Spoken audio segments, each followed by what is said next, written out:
السلام علیکم ورحمۃ اللہ۔ الحمد للہ وکفا وسلام علی من لا نبی بعد۔ اللہ مہربان کے فضل و کرم سے ہمارا آج کا سبق سورۃ الانعام کی آیت نمبر 99، 90 اور 91 ہوگا انشاءاللہ۔ اعوذ باللہ من الشیطان الرجیم، بسم اللہ الرحمن الرحیم۔ اولئک الذین، اولئک یہی ہیں، الذین وہ جو، یہی ہیں جو آتیناہم ہم نے عطا کی ان کو، آتیناہم الکتاب کتاب، والحکمہ اور حکمت، والنبوہ اور نبوت، فَإِن یکفر پھر اگر یکفر وہ کفر کریں، کون؟ کافر، انکار کریں، بہا اس کا، ہؤلائی یہ، فقد تو یقیناً، وکلنا ہم نے مقرر کر دیے ہیں۔ وکلنا کو دیکھیں تو اردو کا لفظ وکیل بن سکتا ہے، وکیل، واقاف یہ لام وکیل، یا توکل، موکل وغیرہ، مقرر کرنا، بہا ان پر، قومن قوم، ایسے لوگ، قوم لیسو کہ نہیں وہ سب، واو الف جمع کی علامت ہے، لیسا آپ کئی بار پڑھ چکے ہیں، نہیں ہے وہ سب، بہا ان کا بھی کافرین انکار کرنے والے۔ با محاورہ ترجمہ سنیے،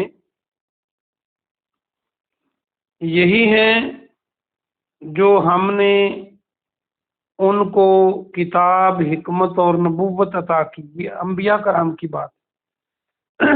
پھر اگر وہ انکار کریں، کون؟ کافر، پھر اگر وہ ان کا انکار کریں تو یہ یقیناً ہم نے ان پر مقرر کر دیے ایسے لوگ جو اس کا انکار نہیں کرتے۔ اولئک الذین یہی وہ لوگ ہیں جن کو ہدایت دی، حد اللہ اللہ سبحانہ و تعالی نے، یہی وہ لوگ ہیں جن کو اللہ نے ہدایت دی۔ فَبِهُدَاهُ مُقْتَدِهْ، فَبِهُدَاهُمْ پس ان کی ہدایت پر، ہم ان کی، فا پس، با پر، فَبِهُدَاهُ مقتدی تو چل۔ مقتدی کو دیکھیں تو اقتداء کرنا اردو میں ہم پیروی کرنے کو کہتے ہیں، اور نماز میں ایک امام ہوتا ہے، ایک مقتدی ہوتا ہے، تو وہ لفظ بھی یہاں سے بن سکتا ہے جو پیچھے چلتا ہے۔ امید ہے یہ عام لفظ ہے، عورتوں کے لیے تو شاید یہ لفظ جو ہے یہ ذرا مشکل ہو، اور مرد حضرات اس لفظ سے واقف ہیں، اقتداء کرنا یا مقتدی بننا، پیروی کرنا، چلنا۔ کل لا کہو نہیں، اسالکم میں مانگتا تم سے، میں تم سے سوال نہیں کرتا۔ اسالو کو دیکھیں، سین واو الف لام اردو کا بن جائے گا، علیہ اس پر، اجرا کوئی اجر، ان ہوا نہیں ہے وہ، اللہ آگے اللہ آ گیا تو ان کا ترجمہ میں نے نہیں کیا، ورنہ ان کا مطلب ہوتا ہے اگر، نہیں ہے وہ مگر، ذکر ایک نصیحت، ایک ذکر، للعالمین جہان والوں کے لیے۔ با محاورہ ترجمہ دیکھیے، یہی وہ لوگ ہیں جن کو اللہ نے ہدایت دی، پس ان کی ہدایت پر چلو۔ پیارے محمد صلی اللہ علیہ وسلم آپ کہہ دیں، آپ فرما دیں کہ میں تم سے اس کا کوئی اجر نہیں مانگتا، کس کا؟ تبلیغ کرنے کا۔ اور یہ تو جہان والوں کے لیے ایک نصیحت ہے۔ وما اور نہیں، قدر اللہ قدر کی اللہ کی، ہم قدر و قیمت بولتے ہیں اردو میں، قدر کرنا، عزت کرنا، حق کا قدر ہی، جیسا حق تھا اس کی قدر کا۔ اذ قالوا جب انہوں نے کہا، ما انزل اللہ اللہ نے نہیں اتاری، ما کے معنی نہیں، علی بشر من شیء کسی انسان پر کوئی چیز، یہ انہوں نے کہا تو اللہ کہتا ہے انہوں نے قدر نہیں کی۔ قل کہہ دو، من کس نے، انزل الکتاب کس نے اتاری تھی کتاب، اللہ دی جو، جا لے کر آئے، بہی اس کو، جا آئے کا من ہوتا آئے، بہی اس کے جس کے ساتھ آئے، موسیٰ علیہ السلام، نورم و ہدی للناس، نور یعنی روشنی اور ہدایت، لوگوں کے لیے نور اور ہدایت تھی۔ تجعلونہ تم سب جعلا، اس میں جیم عین لام ہے، تم اسے بناتے ہو، کر دیتے ہو، کراتیسا اوراق میں، تم نے اسے کر دیا اوراق میں۔ کراتیس کو دیکھیں تو کرتاس یہ ہم بولتے ہیں، کاغذ کو یا جس چیز پر لکھا جاتا ہے اسے کرتاس کہتے ہیں۔ کرتاس و قلم کہتے ہیں قلم اور کاغذ کو، ویسے ہر وہ چیز جس پر لکھا جاتا ہے وہ کرتاس ہوتی ہے، پیچھے بھی آپ نے پڑھا تھا۔ تبدونہا تم ظاہر کرتے ہو ان کو، وتخفون کثیرا اور تم چھپاتے ہو اکثر کو۔ تخفونہ کو دیکھو تو خفی اور خفیہ کا لفظ بن جائے گا، خیفہ یہ ہے یا۔ وعلمتم اور تم سکھائے گئے ہو، علم دیے گئے ہو، وعلمتم ما لم جو نہیں، تعلمون تم جانتے تھے، انتم تم، ولا آباؤکم اور نہ تمہارے باپ دادا۔ قل اللہ کہہ دو اللہ ہی نے، بریکٹ میں نازل کیا تھا، قل اللہ ثم ذرہم پھر چھوڑ دو انہیں، ذرہم آپ پہلے بھی پڑھ چکے ہیں، اس کا روٹ واز آ رہا ہے چھوڑنا، فی خوضہم ان کی غلط باتوں میں۔ یہ خوض کو میں دوبارہ بتا دیتا ہوں، پہلے بھی پڑھایا تھا۔ خوض کا معنی ہوتا ہے پانی میں اترنا، غور و خوض ہم کہتے ہیں کسی چیز کو بہت عمیق نظر سے سوچنا۔ یہ پیچھے بھی آیا تھا کہ وہ اللہ کی آیتوں کے بارے میں خوض کرتے ہیں، کافروں کی بات کی بال کی کھال اتارتے ہیں اور ان کو ان آیات کو انکار کرنے کے لیے، مذاق بنانے کے لیے اس میں ٹول گاتے ہیں۔ تو فی خوضہم غلط باتیں، یہاں پہ اس کا ترجمہ ہو جائے گا اپنی غلط باتوں میں، یلعبون اور وہ کھیلتے رہے۔ آپ فرما دیں اللہ ہی نے اس کو نازل کیا تھا، پھر چھوڑو انہیں ان کی غلط باتوں میں کہ وہ کھیلتے رہیں۔ یلعبون لام عین با آپ نے پہلے بھی پڑھا، پھر بتا دیتا ہوں، جو لعاب منہ سے نکلتا ہے، رال تھوک، وہ بھی یہیں سے بنے گا۔ تو کھیل تماشا کوئی چیز نہیں ہے، اس لیے اس کو لام عین با لعاب کا لفظ بھی ہم بنا سکتے ہیں۔ اس سے آپ جیسے رال کی کوئی قیمت نہیں ہوتی، تو اس طرح اللہ کے ہاں اس کی کوئی قیمت نہیں، تو وہ اس میں کھیلتے رہیں۔ با محاورہ ترجمہ دیکھیے،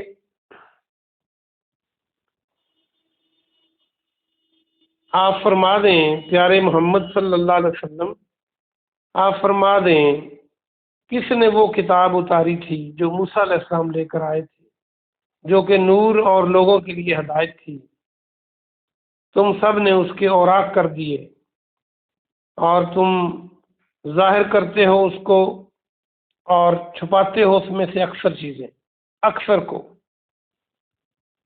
چیزوں کو بریکٹ میں کریں، اور تم اور تمہارے باپ دادا وہ سکھائے گئے جو تم نہیں جانتے تھے۔ فرما دیجیے اللہ ہی نے نازل کیا تھا کو بریکٹ میں، پھر انہیں غلط باتوں میں چھوڑ دو کہ وہ کھیلتے رہے۔ آئیے ہم اس کی تفسیر دیکھتے ہیں۔ اللہ سبحانہ و تعالیٰ نے آج کے سبق میں کیا ارشاد فرمایا ہے، اس کو آسان لفظوں میں دیکھیں گے، تفسیر کا یہ مطلب ہے، اور کھول کے بیان کریں گے تاکہ ہمیں انڈرسٹینڈنگ ہو جائے پوری۔ اللہ سبحانہ و تعالیٰ پہلے تو ان لوگوں کی بات کر رہا ہے جن کو کتاب، حکمت اور نبوت عطا کی، یعنی انبیاء کرام کی۔ اور دیکھ لیں یہ کتنے چنے ہوئے لوگ تھے جن کو اللہ نے کتاب بھی دی، پھر حکمت سکھائی، پھر نبوت عطا فرمائی، نبی بھی بنایا، کتابیں بھی آسمانی دیں یا صحیفے دیے، اور پھر ان کو حکمت بھی سکھائی اس کی تشریح کے لیے۔ اسی لیے ہم کہتے ہیں کہ قرآن کے ساتھ جو حدیث ہے، صحیح حدیث ہونی چاہیے، وہ بڑی ضروری ہے دین کی تکمیل کے لیے۔ آگے فرمایا پھر اگر انکار کریں کافر ان باتوں کا تو یقیناً ہم نے مقرر کر دیے ہیں اور قوم جو اس کا انکار نہیں کرتی، یعنی کافر نہیں مانتے، تو اللہ نے مومن بنا دیے جو اس کو دل سے لگاتے ہیں، جو دل و جان سے عزیز رکھتے ہیں، جو پیارے نبی صلی اللہ علیہ وسلم کی لائی ہوئی ایک ایک آیت کو، آپ کی ایک ایک حدیث کو اپنی جان سے زیادہ عزیز رکھتے ہیں، وہ ہم نے بنا دیے۔ کوئی ایسی بات نہیں اگر یہ نہیں مانتے، ساری دنیا بھی اللہ کو ماننے لگ جائے تو اللہ کی عظمت میں فرق نہیں آتا، اور کوئی نہ مانے، ایک بھی نہ مانے تو اللہ کی عظمت میں فرق نہیں آتا۔ اور یہ ایسے لوگ ہیں جو انکار نہیں کریں گے۔ یہ صحابہ کرام رضوان اللہ علیہم اجمعین کی طرف اشارہ ہے، اور قیامت تک آنے والے مومنوں کے۔ آگے فرمایا یہی وہ لوگ ہیں جن کو اللہ نے ہدایت دی، اور بس انہی کی ہدایت پر چلیں۔ ہم اپنے آپ کو بھی دیکھیں کہ کیا ہم اس کیٹیگری میں کھڑے ہوتے ہیں کہ جو اللہ کی کتاب اور اللہ کی تعلیمات کا انکار نہیں کرتے، اس کو دل و جان سے عزیز سمجھتے ہیں، اپنی زندگی کے لیے نور بناتے ہیں۔ اور کتاب کو نور کہا گیا۔ نور کے دو موٹے معنی بتاتا ہوں۔ ایک تو نور روشنی ہوتی ہے پھیلنے والی، جیسے آپ کو پتہ ہے۔ کیا تورات اور انجیل اور قرآن سے روشنی نکلتی ہے اگر آپ رکھ دیں اندھیرے میں؟ نہیں۔ تو اصل میں روشنی کیا ہوتی ہے؟ اس میں سے آپ اس کے ذریعے چیزوں کی پہچان کرتے ہیں، آپ کو نظر آتی ہیں چیزیں۔ تو ان کتابوں کے ذریعے حق اور باطل کی پہچان ہوتی ہے، اللہ کی پہچان ہوتی ہے، اس لیے اس کو نور کہا گیا۔ آگے فرمایا کہ پیارے محمد صلی اللہ علیہ وسلم آپ ان کو فرما دیں کہ میں اس پر تم سے اجر نہیں مانگتا، کوئی سوال نہیں کرتا، اور یہ تو عالمین کے لیے نصیحت ہے۔ تو اپنی جو میں اللہ کی باتیں بتاتا ہوں اس پر کچھ نہیں لیتا تم سے۔ آگے فرمایا کہ انہوں نے اللہ کی قدر نہیں کی جیسا کہ قدر کرنے کا حق تھا۔ کیا کب نہیں کی؟ جب انہوں نے کہا کہ اللہ نے کسی بشر پر کچھ نازل نہیں کیا۔ اس کا مطلب ہے کسی نبی پر کتاب کا انکار کرنا، یہ نبی کا انکار تو ہے ہی، کتاب کا انکار تو ہے ہی، لیکن اللہ کہتا ہے انہوں نے اللہ کی قدر نہیں کی۔ اللہ اکبر، چونکہ وہ اللہ نے بھیجا ہوتا ہے۔ اور یہ کہنا کہ کسی بشر پر کوئی کتاب نازل نہیں ہوئی، یعنی نبیوں کو بشر تسلیم نہ کرنا جن کو کتابیں دی گئیں، یہ اللہ کی قدر نہ کرنے والی بات ہے۔ ہمیں سوچنا ہوگا آج۔ پھر فرمایا ذرا ان کو فرما دیں کہ جو موسیٰ علیہ السلام کتاب لے کر آئے تھے وہ کس نے نازل کی تھی؟ کیونکہ جو یہودی تھے وہ موسیٰ علیہ السلام کو اللہ کا نبی اور الہامی کتاب بھی مانتے تھے، تورات کو۔ تو اللہ نے کس طرح ان کو جواب دیا کہ وہ انکار نہ کر سکیں، اور اس کتاب کو نور اور ہدایت لوگوں کے لیے قرار دیا۔ آسمانی کتابیں ساری ہی نور اور ہدایت ہوتی ہیں، اس لیے کہ یہ روشنی دکھاتی ہیں، یہ حق باطل دکھاتی ہیں، یہ توحید شرک دکھاتی ہیں، یہ سنت بدعت دکھاتی ہیں، یہ گناہ نیکی دکھاتی ہیں، برے کام سے روکتی ہیں، اچھے کام کرنے کے لیے دعوت دیتی ہیں۔ تو پھر تمہاری کرتوت بتا دی یہودیوں کی اللہ نے کہ تم نے ورکا ورکا کر دیا، اس کے ٹکڑے ٹکڑے کر دیے، کچھ اس میں سے چھپا لیے اور بہت سارے چھپائے اور کچھ بتا دیے۔ کیا آج ہم ایسا تو نہیں کرتے ہم بھی کہ اللہ کی کتاب اور قرآن حدیث کو لوگوں کو روکتے ہیں کہ نہیں پڑھنا، بس جو ہم بات کریں وہ مان لیں؟ اگر ہم ایسا کرتے ہیں تو اللہ سے ڈریں۔ اور اگلی جو دلیل دی اللہ نے آسمانی کتاب کی، ایک تو یہ کہ موسیٰ علیہ السلام والی کتاب مانتے ہو تو یہ کیوں نہیں مانتے، دوسری یہ دلیل فرمائی کہ جو تم اور تمہارے باپ دادا نہیں جانتے تھے ان چیزوں کا علم سکھایا تمہیں، تو اللہ ہی سکھا سکتا ہے۔ پھر فرمایا آپ کہہ دیں ان کو کہ اللہ ہی نے نازل کیا قرآن کو، اور پھر ان کو چھوڑ دیں کہ یہ کھیل تماشے میں بھٹکتے رہیں، اپنی غلط باتوں میں لگے رہیں۔ اللہ پاک سے دعا ہے کہ اللہ پاک آپ کو اور مجھے عمل کی توفیق عطا فرمائے۔ سبحان ربک رب العزت عما یصفون وسلام